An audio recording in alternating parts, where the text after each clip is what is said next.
de Radio María. Un día más, con la gracia del Señor, proseguimos el comentario del Catecismo de nuestra Madre la Iglesia. Estamos en el punto 1271. Aquí tenemos 3 o 4 puntos con los que se concluye la exposición del sacramento del bautismo, a la que hemos dedicado abundantes sesiones.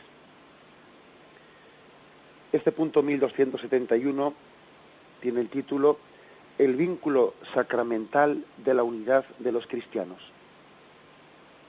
El bautismo constituye el fundamento de la comunión entre todos los cristianos, e incluso con los que todavía no están en plena comunión con la Iglesia Católica. Los que creen en Cristo y han recibido ritualmente el bautismo están en una cierta comunión, aunque no perfecta, con la Iglesia Católica. Justificados por la fe en el bautismo, se han incorporado a Cristo, por tanto, con todo derecho, se honran con el nombre de cristianos y son reconocidos con razón por los hijos de la Iglesia Católica como hermanos del Señor. Por consiguiente, el bautismo constituye un vínculo sacramental de unidad vigente entre todos los que han sido regenerados por él. Bueno, la primera afirmación es que el bautismo constituye el mayor vínculo de unión que podemos tener entre los miembros de la Iglesia Católica. Que comparado con este vínculo de unión, cualquier otra cosa, palidece. Eso que dice San Pablo, ahora ya no hay ni esclavo ni libre, ni, podríamos añadir, ¿no?, toda una lista, ni rico ni pobre, ni de derechas ni izquierdas, ni una condición, ni culto ni analfabeto, es decir, todas las divisiones que en este mundo se establecen son divisiones artificiales, palidecen, ¿no?, frente a la unión, a la común unión que nos da el bautismo. Por cierto que el pecado hace en nosotros una consecuencia, que es que tengamos una capacidad grande de fijarnos en lo que nos divide y no en lo que nos une. Con mucha frecuencia, nosotros observamos al prójimo y en él lo primero que vemos son sus defectos, que nosotros pensamos que es lo que nos distingue, porque yo, como uno se cree bueno, ve al vecino y en él cree percibir unos defectos que le distinguen de uno mismo y de los demás, ¿no? Lo que le cuesta entender, le cuesta percibir más, es que muchos de esos defectos que él ha percibido también los tiene él. Y lo que le cuesta percibir más en el fondo es lo mucho, no solo en los defectos, sino en muchas cosas buenas, etcétera, lo mucho que nos une a los demás. El pecado hace una función de insistir, querer abrir una sima, un precipicio que nos divide de los demás. Siendo así que la gracia es unión, el pecado es desunión. No en vano, Pentecostés es como la anti-Babel. Si Babel es el momento en el que se remarca la división entre los hombres, Pentecostés, sin embargo, remarca lo contrario, la común unión entre los hombres. Por lo tanto, el bautismo remarca esto. Y hay otras cosas que deberíamos de ridiculizarlas comparando con esto, ¿no? Juan Pablo II, de feliz memoria, recordaba él que después de la caída del muro de Berlín, después de que el mundo hubiese estado configurado en dos bloques, el bloque comunista, el bloque capitalista, etcétera, ¿no? Cuando todo el mundo soñábamos con una mayor unión de todo el género humano, pues luego se produjo un curioso fenómeno, ¿no? Y es que, ya no había motivo de que hubiese dos bloques, comunista y capitalista, en torno a los cuales se produjese una continua división. Pero luego, curiosamente, comenzaron otras divisiones, por otros motivos, ¿no? Primero por motivos de índole étnica y nacionalista, que si los hutus y los tutsis, que si los bosnios y los serbios, que si y él comprobaba con dolor cómo de los motivos étnicos y nacionalistas pues eran uno de los motivos de confrontación, ¿no? y de prolongar la división en otros terrenos. Hoy en día pues no han cambiado tanto las cosas, ¿no? A eso igual se ha añadido el tema de los fundamentalismos también, pero fundamentalismos que tienen como base muchas veces pues también esas adscripciones de razas, adscripciones de tribu, podríamos decir, ¿eh? Que son muchas veces motivo de división. Bueno, pues aquí lo que dice este punto del catecismo: el bautismo constituye el fundamento de la comunión entre los cristianos. Yo creo que tenemos que avergonzarnos especialmente, pues por supuesto, de toda división y de toda confrontación y de toda guerra, por supuesto, ¿no? Pero todavía, si me permitís, más todavía de las confrontaciones, de las guerras, de las divisiones que hemos tenido entre los cristianos. Todavía eso es más grave. Todavía es mucho más grave, ¿no? Pues el hecho de que en una guerra hayan podido luchar cristianos contra cristianos. Bien incluso como ha podido ocurrir en la Guerra Civil Española, bien incluso como ha podido ocurrir en las guerras europeas, ¿eh? Cristianos protestantes contra cristianos. O sea, verdaderamente eso es un gravísimo pecado. No quiero con esto minimizar las otras guerras, ¿no? Que son contra otras personas que no sean cristianas. No quiero quitarle importancia a eso. Pero especialmente es grave que dos bautizados se sientan uno enemigo del otro. Porque es que uno puede decir, pero con todo esto que nos une, siendo hijos del mismo Padre, estando unidos en Cristo, o sea, ¿es posible que estemos peleando uno contra el otro? ¿Es posible que cuando nos une el 99,9%, ¿no? Estemos luchando y peleando por un 0,1% que nos desune? Es posible que el demonio nos haya metido el gol, ¿no? De hacernos sentirnos enemigos cuando venimos del mismo Padre y volvemos al mismo Padre. ¿Es que es posible eso? Y bueno, pues es que hay que decir que el demonio tiene esa capacidad de sembrar la división. Y para poder sembrar la división tiene que ocultar la unión, tiene que minimizar, ¿no?, ese tesoro que tenemos, por el cual tenemos una común unión. Entonces, ¿qué es lo que hace el demonio? Pues es ocultar el sello común que tenemos en el bautismo, quitarle importancia, dejarlo en la penumbra, para que se remarquen las desuniones y en torno a ello pues una y otra vez esté siempre pues creando divisiones y creando conflictos.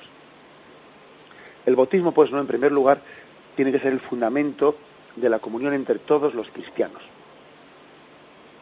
Pero hay más todavía. Este punto da un paso más y dice que también esto nos da una llamada al vínculo, a que sea vínculo sacramental de unidad entre todos los cristianos, también entre los que no son católicos, con los que no son católicos, porque las demás personas, los demás cristianos, sean miembros de iglesias cristianas o miembros de comunidades cristianas. Bueno, alguno igual preguntará, ¿y qué diferencia hay entre iglesia cristiana y comunidad cristiana? Bien, la Iglesia Católica llama iglesia cristiana aquella que tiene no solo el bautismo, sino también tiene la sucesión apostólica. Así lo hizo el Concilio Vaticano II, y en conjunción con siguiendo esa misma criterio del Concilio Vaticano II, la Dominus Jesus, que es un documento de Juan Pablo II muy importante, en el que se habla de Cristo como único Salvador y la Iglesia como depositaria de la plenitud de los medios de salvación. Bien, se distingue entre iglesia cristiana y comunidad cristiana. Iglesia cristiana es pues aquella, por ejemplo, la iglesia ortodoxa, le llamamos iglesia ortodoxa. ¿Por qué? Porque aparte de tener el bautismo, también tienen la sucesión apostólica y su Eucaristía es válida. Entonces también no tenemos ningún reparo en llamarle Iglesia, porque la Iglesia tiene una sucesión apostólica. Sin embargo, ¿no?, cuando hay cristianos, que es el caso de la mayoría de los protestantes, que tienen un bautismo válido, ¿no?, pero no tienen una Eucaristía válida, pues porque los protestantes no tienen la sucesión apostólica. Los protestantes no pueden tener una Eucaristía válida, puesto que sus pastores están elegidos temporalmente, pues, por los propios fieles, y no han recibido la imposición de las manos de la sucesión apostólica. Bien, en ese caso no es correcto llamar iglesia protestante, sino que llamamos comunidad protestante, comunidad cristiana. En vez de iglesia le llamamos comunidad. Bueno, es verdad que esto es dicho desde un punto de vista, pues, digamos, técnico, ¿no? No nos extrañe que igual en algunas en algunas publicaciones o en algunas conversaciones igual se hable de la iglesia protestante, pero es utilizando el término de iglesia en un sentido no propio, sino un poco más genérico. Pero lo correcto sería llamar iglesia ortodoxa, pero comunidad protestante, comunidad evangélica, comunidad, etcétera. Bien, pues a lo que iba. Lo que quería decir es que bien sean estas iglesias cristianas no católicas o bien sean estas comunidades cristianas no católicas, tienen un bautismo válido. Y el sacramento del bautismo es un punto importantísimo de unión que tenemos con ellos, importantísimo. Y hasta el punto de que el vínculo sacramental de unidad es el bautismo. Y bueno es remarcarlo, por lo que he dicho antes, que no es bueno que estemos siempre remarcando qué nos distingue, qué nos diferencia. Y también hay que hacerlo, O sea, hay que saber qué me diferencia de otro. Pero no es bueno que hablemos de qué me diferencia sin haber hablado primeramente de qué me une. Entonces, fijaros que hago una referencia a que cuando los cristianos no católicos piden su ingreso en la Iglesia Católica, entonces, bueno, pues existe un ritual de admisión a la plena comunión con la Iglesia Católica de los que han sido bautizados válidamente, pero no eran católicos, ¿no? Se les recibe en la Iglesia Católica. Lógicamente no se les vuelve a bautizar. Claro, si un musulmán se hace católico, lógicamente hay que bautizarle. Pero un cristiano protestante o un cristiano anglicano, un cristiano ortodoxo, etcétera, que se hace católico, no se bautiza. Es más, dado que el sacramento del bautismo no se puede iterar, es decir, no se puede dar más que una vez, no se puede conferir, dice los prenotandas, ¿no?, del ritual de la iniciación cristiana de adultos, no se puede conferir de nuevo el bautismo subcondición, es decir, bajo condición, a no ser que exista prudente duda de la validez del bautismo ya conferido. Si, por ejemplo, hubiese sido conferido en unas circunstancias en las que no se sabe si se cumplieron los requisitos mínimos, pero si se confirió ya el bautismo, pues entonces no hay duda, y entonces no es correcto volver a dárselo por si acaso. Por si acaso el sacramento del bautismo protestante no fue válido, se lo voy a dar otra vez por si acaso. No es correcto. No es correcto, pues porque afirmamos la validez del sacramento del bautismo en la Iglesia ortodoxa.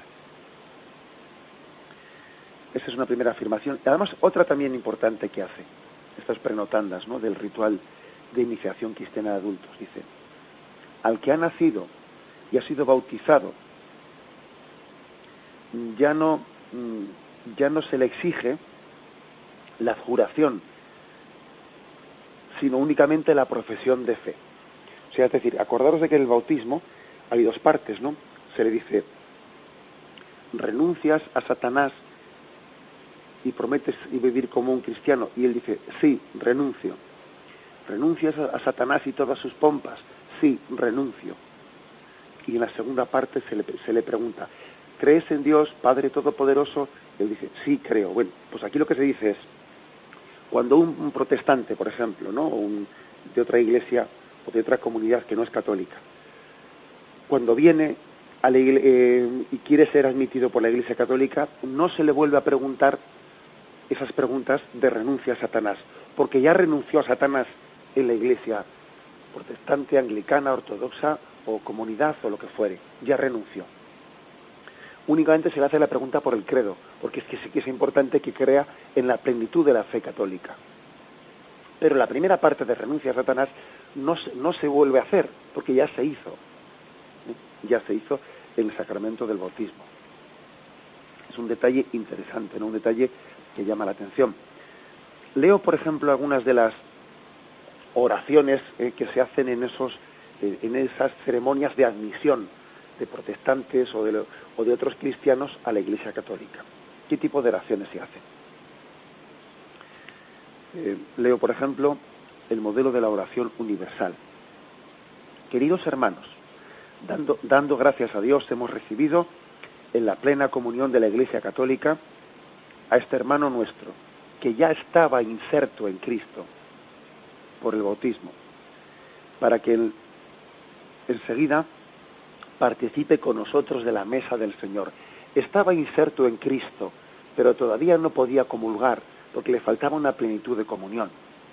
Llenos de gozo por este miembro recién admitido en la Iglesia Católica, imploremos juntamente con él la gracia y la misericordia del Salvador. Y luego se añade peticiones concretas, ¿no? Por nuestro hermano, al que hoy hemos recibido entre nosotros, para que con la ayuda del Espíritu Santo persevere fielmente en su propósito. Fijaros esto, por la Iglesia, o también dice entre paréntesis, la comunidad en la que fue bautizado antes y educado al que acabamos de admitir, para que conozca siempre a Cristo profundamente. Bueno, pues veis de qué manera y cómo, reconociendo previamente que esa persona que se admite en la Iglesia Católica estaba ya insertada en Cristo, ahora se le admite a la plena comunión, abriendo las puertas del acceso a la Eucaristía. En resumen, pues que el sacramento del bautismo es el mayor vínculo que tenemos de unidad, y que el movimiento ecuménico sabéis que es el movimiento de la oración, y no únicamente la oración, sino que intenta pues suscitar todo un montón de iniciativas tendentes a la unión entre todos los cristianos. El movimiento ecuménico, lógicamente, gira muchísimo en torno al sacramento del bautismo, intentando extraer de él todas las consecuencias de unidad que tiene que haber pues entre nosotros. Bien, hacemos un momento de reflexión y seguimos enseguida. El punto 1272 abre un pequeño apartado con el que termina la exposición de nuestra doctrina sobre el sacramento del bautismo, y el último apartado habla de un sello espiritual indeleble. ¿Qué es esto? Lo vamos a leer. Incorporado a Cristo por el bautismo, el bautizado es configurado con Cristo. El bautismo imprime en el cristiano un sello espiritual indeleble, carácter de su pertenencia a Cristo. Este sello no es borrado por ningún pecado, aunque el pecado impida al bautismo dar frutos de salvación. Dado una vez por todas, el bautismo no puede ser reiterado. Bien, el sacramento del bautismo, al igual que el sacramento de la confirmación, al igual que el sacramento del orden sacerdotal, son los tres sacramentos que se dice imprimen carácter, ¿no? Es algo misterioso que tenemos que meditar. Vamos a intentar meditar esta afirmación, ¿no?, tradicional de nuestra fe, que ha sido afirmada desde la Sagrada Escritura y desde la primitiva comunidad cristiana, que afirmaba que el sacramento del bautismo imprime un carácter que marcaba un sello en el alma, no en el cuerpo, sino en el alma, ¿no?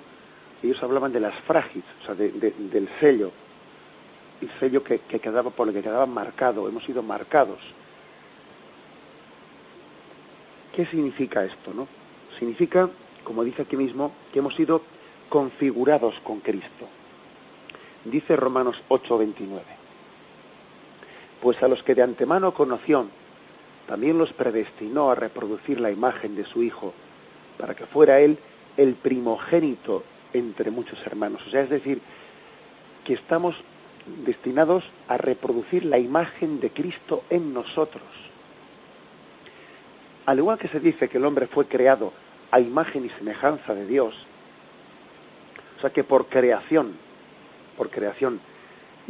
tenemos una imagen y semejanza con Dios, por el bautismo, todavía esa imagen y semejanza es superior en cuanto que somos configurados con Cristo. Y ese sello, esa marca que llevamos en nuestra alma, ¿no? De una manera semejante a como pues el ganadero marca la oveja o marca al ternero, con una marca que está diciendo a quien la observe quién es su dueño, de quién es. Bien, pues es como cuando en los pueblos no se pregunta, ¿y de quién es este niño? Y se dice, pues es de Julián y de Carmen, por decir una cosa, ¿no? Y la expresión de quién es hace referencia a que verdaderamente pues llevamos en nuestro rostro la marca de nuestros padres, incluso por el parecido físico, ¿no? Llevamos esa marca. Bueno, pues echando mano de estas comparaciones, ¿no? Que toda comparación se queda corta, pero bueno, por el bautismo hemos sido marcados en nuestra alma, hemos sido marcados de forma que tenemos un sello de pertenencia a Cristo, porque estamos configurados con Él. Ya no somos únicamente hechos a imagen y semejanza de Dios, hay más, todavía hay un sello que los no bautizados no lo tienen. De manera que, fijaros, cuando alguien pierde la gracia de Dios por el pecado mortal, pierde la gracia de Dios, sin embargo, no pasa a ser como únicamente una criatura de Dios, como cuando antes del bautismo, ¿no? Únicamente hecho imagen y semejanza de Dios, pero no, aunque pierda la gracia de Dios, hay un sello en él que permanece para siempre grabado. Un sello de Dios que para Dios le distingue entre miles, ¿no? Como para una madre es capaz de distinguir su hijo entre multitudes. Bien, a esto se le llama el carácter sacramental, se le llama el sello en las fragis. Aquello que los primeros cristianos insistían mucho en la catequesis, en el catecumenado de los adultos, diciendo, vais a ser marcados con el sello. Acordaros de aquel texto del Antiguo Testamento en el que se habla de que hemos sido marcados, ¿no? Vuestro nombre está marcado en la palma de mi mano, como diciendo que para Dios somos imborrables. Para Dios somos imborrables. Bien, también Dios ha dejado en nosotros un sello imborrable. Incluso un sello imborrable que hasta tiene una marca en el ser, ontológica. Un sello imborrable, porque fijaros, nosotros siempre tenemos el peligro de que pensarnos nuestra relación con Dios como que, bueno, se ha fijado en mí, y luego puede desfijarse, ¿no? O sea, puede olvidarse. Como si mi relación con Dios fuese meramente, pues, de momentánea o una elección de voluntad. No, es que en el caso de Dios, cuando Dios marca, sella. Cuando Dios, la elección de Dios bautismal tiene incluso efectos en el ser humano, queda marcado para siempre. Es una elección tan fuerte que llega a marcarnos para siempre. Si dice la Sagrada Escritura que nuestro nombre está marcado en la palma de la mano de Dios, con un sentido metafórico, sin embargo, no con un sentido metafórico, sino con un sentido real, es Dios el que ha quedado, el sello de Dios, el que ha quedado marcado en nuestra alma. Esto se le llama el carácter. Aunque alguien incluso hubiese pecado gravemente, se hubiese apartado de Dios, llevaría siempre marcado ese sello en su alma. Lo cual tiene consecuencias, claro, tiene consecuencias como que a partir de ese sello, a partir de esa condición de hijo, pues el que ha sido tocado por Dios sentirá a partir de ahí una llamada especial al retorno a la casa del Padre. De nuevo volvemos a hacer referencia a la parábola del hijo pródigo, ¿no? ese sello bautismal, ese carácter que ha quedado impreso en el alma, es también como un instrumento del que Dios se sirve para llamar incluso al que está en pecado mortal y decirle, ves que únicamente cuando fuiste hijo y viviste en correspondencia con lo que es tu ser sacramental, con lo que tú tienes marcado en tu ser, ¿no? Entonces, únicamente entonces fuiste feliz. ¿Te das cuenta cómo tú no puedes vivir feliz sino siendo lo que eres, lo que tienes marcado en tu ser? Es como decir, para ti, vivir como un cristiano es lo lógico, porque es que estás marcado en tu ser, eres cristiano. Luego, si eres, tienes que actuar como un cristiano. El actuar sigue al ser. Bien, como tú tienes marcado el ser en tu alma, el sello está marcado en tu alma, lo lógico es que tú no seas feliz mientras que no actúes como eres, o sea, como estás marcado en tu sello. Es una insistencia muy grande, pues, en que para Dios no es que Él nos mire como a hijos, no, es que somos hijos porque nos ha marcado, transformándonos en otro Cristo, Ser feliz es vivir conforme a tu ser. Bueno, pues es que somos otro Cristo, luego ser feliz es vivir como Cristo. A esto se le llama, ¿no?, el carácter sacramental, carácter que lógicamente queda impreso no en nuestro cuerpo, ¿no?, sino en nuestra alma, Pero bueno, a veces también valgan las metáforas, ¿no? Pues como muchas veces nuestras madres dicen, pues este niño mío pues tiene en su cuerpo, en determinado lugar, el lunar, la marca que tenía el abuelo, también la tiene el niño en su cuerpo. Bueno, pues igual que existen marcas en el cuerpo, existen marcas en el alma, y esas marcas y esa marca en el alma de todo bautizados es la marca bautismal, el carácter bautismal. Bien, vamos a meditarlo y continuamos enseguida. El punto 1273 y 1274 concluyen así. Incorporados a la Iglesia por el bautismo, los fieles han recibido el carácter sacramental que los consagra para el culto religioso cristiano. El sello bautismal capacita y compromete a los cristianos a servir a Dios mediante una participación viva en la santa liturgia de la Iglesia y a ejercer su sacerdocio bautismal por el testimonio de una vida santa y de una caridad eficaz. El sello del Señor es el sello con el que el Espíritu Santo nos ha marcado para el día de la redención. Y aquí se nos ofrece una serie de textos de la Sagrada Escritura en que se nos habla de este sello. Efesios 4:30. No entristezcáis al Espíritu Santo de Dios, con el que fuisteis sellados para el día de la redención. Fuimos sellados con el Espíritu Santo. Él ha marcado su sello en nuestra alma. Efesios 1, versículos 13 y 14. En él también vosotros, tras haber oído la palabra de la verdad, el evangelio de vuestra salvación, y creído también en él, fuisteis sellados con el Espíritu Santo de la promesa, que es prenda de nuestra herencia para redención del pueblo de su posesión, para alabanza de su gloria. Otra vez, ¿no? Fuimos sellados con el Espíritu Santo. 2 Corintios capítulo 1, versículos 21 y 22. Y es Dios el que nos conforta juntamente con vosotros en Cristo, y el que nos ungió, y el que nos marcó con su sello, y nos dio en arras el Espíritu en nuestros corazones. Hay pues una referencia clara ya en la Sagrada Escritura a ese sello con el que hemos sido marcados por el Espíritu Santo.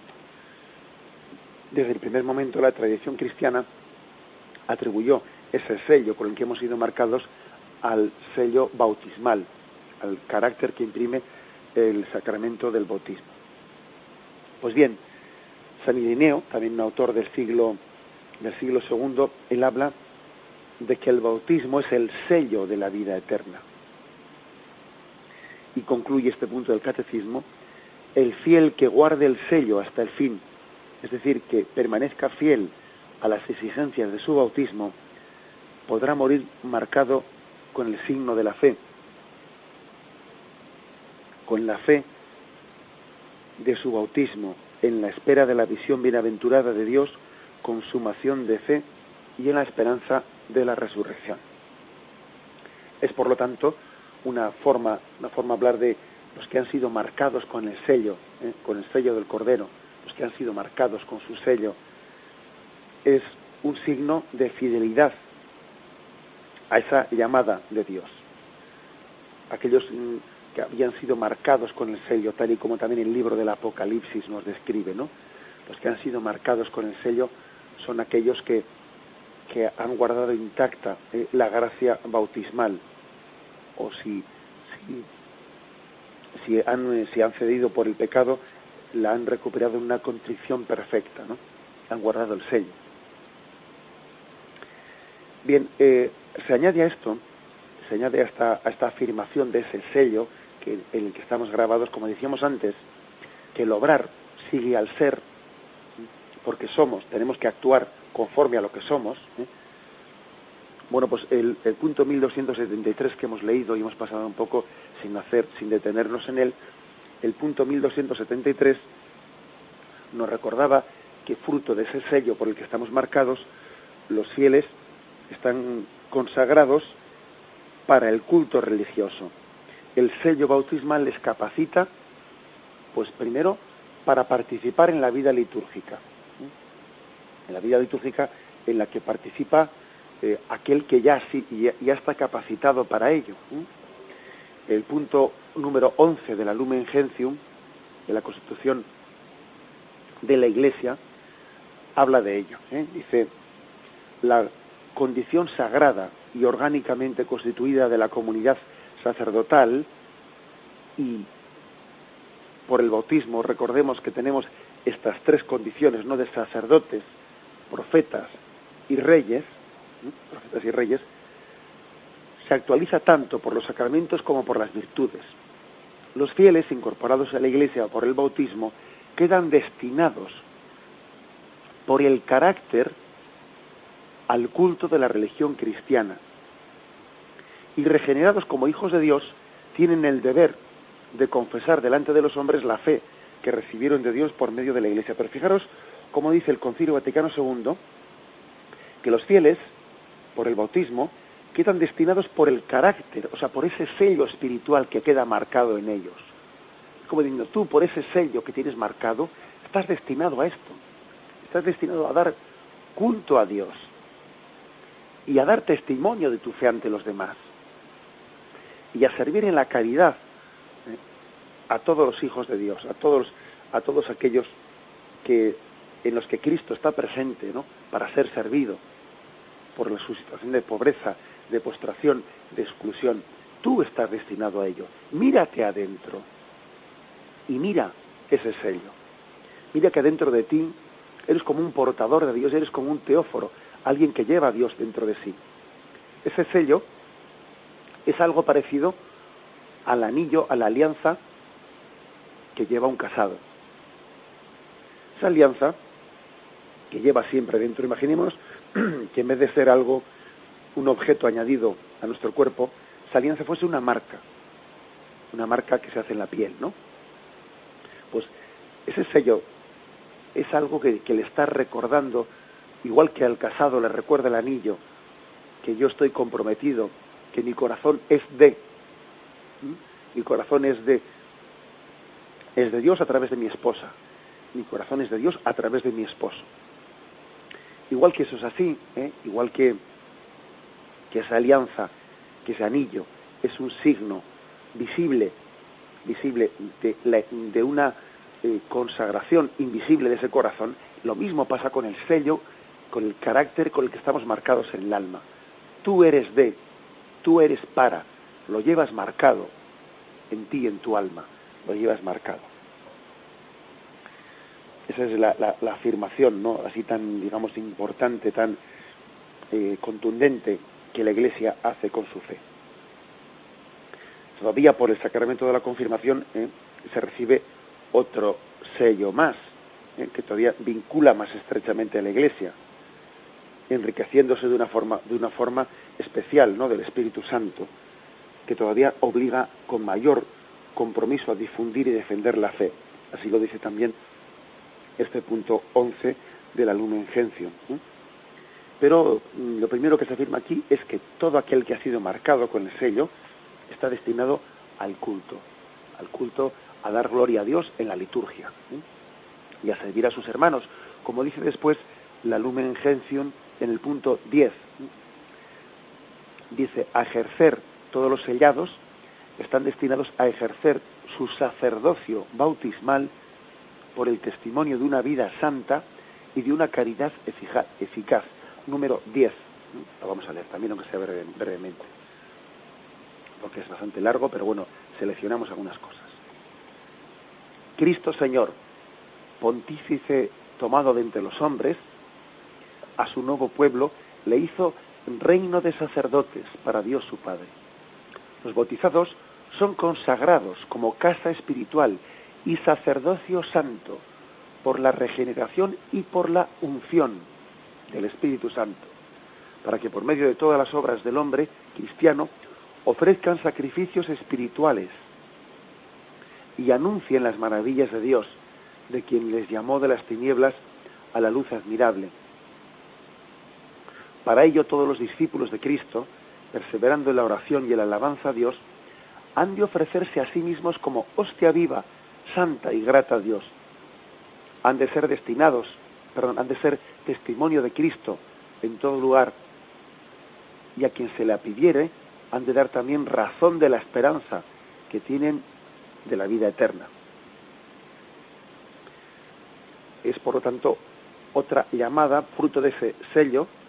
Se espera de quien ha sido sellado, se espera de quien tiene ese carácter dentro de sí, pues que dé un testimonio continuo de su fe ante los demás. Testimonio, porque es lógico que el que ha sido marcado, él sea signo ante los demás. Es como una señal en el camino, es como una señal de tráfico que indica a los demás por qué camino han de ir. Está testimoniando ante los demás, es testigo ante los demás.